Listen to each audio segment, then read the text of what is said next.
welcome to Grub for the Hub. On today's episode we are going to make Salisbury steak. It's going to be homemade.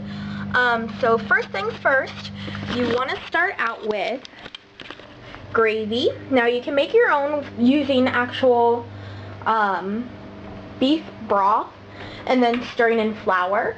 But what you're going to do is put it into a pan, and into that you're going to make it says like 10.5 ounces of gravy, which just enough to fill the bottom of it. And then to that you're going to add a 1/2 cup of water. So it's already mixed into here. And then you're going to turn on your stovetop until it starts to kind of simmer around. What you'll also need are some, today I'm going to use cube steak. You can also just use ground beef and then mix all the ingredients into that.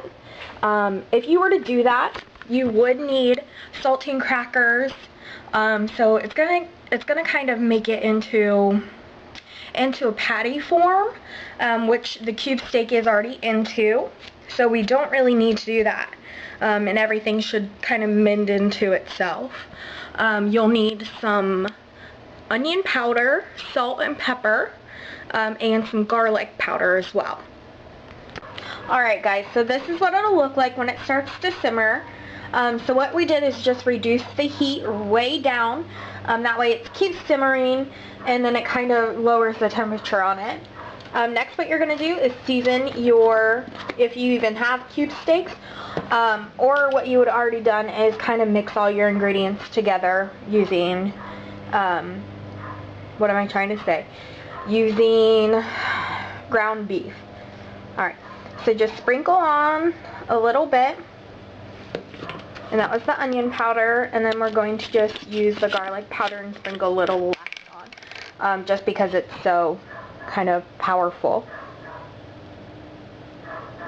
Nice neighbor dog barking in the background. Alright, and then next what you're going to do is take a little pepper and some salt. Sea salt is what I'm using. You can use regular salt.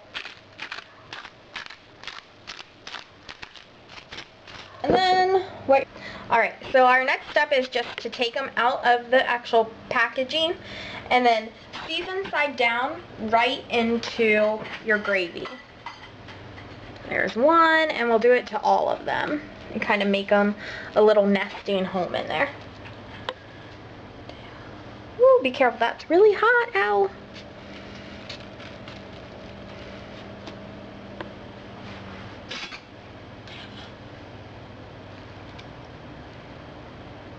See if we can fit it in there at least.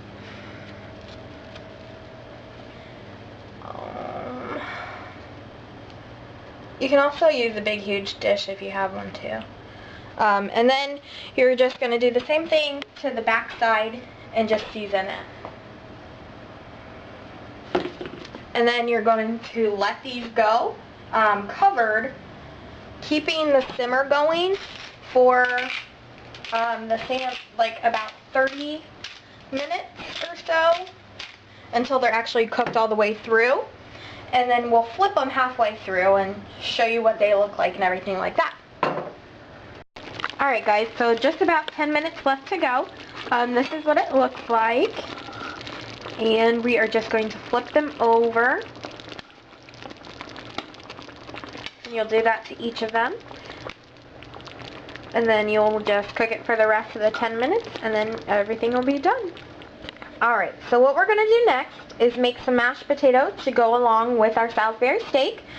We are going to do homemade, so what you'll need if you're only going to have like you and your husband, or you and your kid, or whoever, like just 3 medium to large potatoes. You can always add more if you have more people in your family. But next what you're going to do is just cut it in half, and then stand it up, and then go down. And then take them to their sides, and just cut them along, like so. And then kind of, you see how thick that is, you're just going to cut that in half because it's a little too big. You want them to be kind of small pieces. That way when you mash them, it's easy to mash. And they cook faster when you do small bites too. So you're just going to do that to the rest of your potatoes. And then add them into your boiling water. Alright, so these bite-sized pieces are what you're going to get once you cut everything up. And then what we're going to do is add it into our pot. Be very careful when you add them in. It will splash back. You can also get a spoon, which is what I'm going to do, and add them in there. Now once they're all in here, you're going to let them go typically around, I would say like 15 minutes or so on a full boil. So if your water is still kind of bubbling and getting to that point, then you might have to do it a little bit longer. But it will, your potatoes, when they're done, you should be able to stick like a fork into it, and then it'll just fall off your fork. So it'll kind of crumble and everything like that. And they will be very white as well, not the yellow starchy color that you see. Alright, so our timer went off, which means that our potatoes are done, which you can kind of tell how white they are. So I'm just going to take this over to the side over here and kind of show you. Maybe this is kind of hard to do. But the fork kind of just goes in it and it breaks apart. It's really easy to kind of slide in and out. So they are done. We're going to strain them and then add some milk and butter to it. Alright, so after you're done straining your potatoes, just put them into a bowl. And then take some some milk, whatever you have on hand, and then just add a tiny little splash to it, so it barely covers the bottom of the bowl. And then take a spoon and your butter, and then just add, I'd say like 2 spoonfuls of the butter to it. Alright, so once your butter and milk are in here, you're just going to take, you can use a masher. I don't know what happened to our little tiny blender, so I'm just going to take a spoon. You can also use a fork and stuff like that, and just kind of mash it around. And you'll do this until everything's mashed and creamy and all together starts looking like mashed potatoes. Alright guys, so this is what it'll look like when it's done. There are some little clumps in here, but that's okay. You can always do it, like I said, with your blender or whatever you have to get it super smooth, or even the chunks are fine. It's kind of more of a rustic feel to it. And then what you can do is you can add your salt to it, or you can let whoever you're feeding and making this for, you can let them add their own at the table.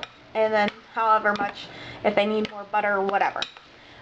So what we're going to do now is just plate everything up, and then we'll get our husband, and then it's time to eat.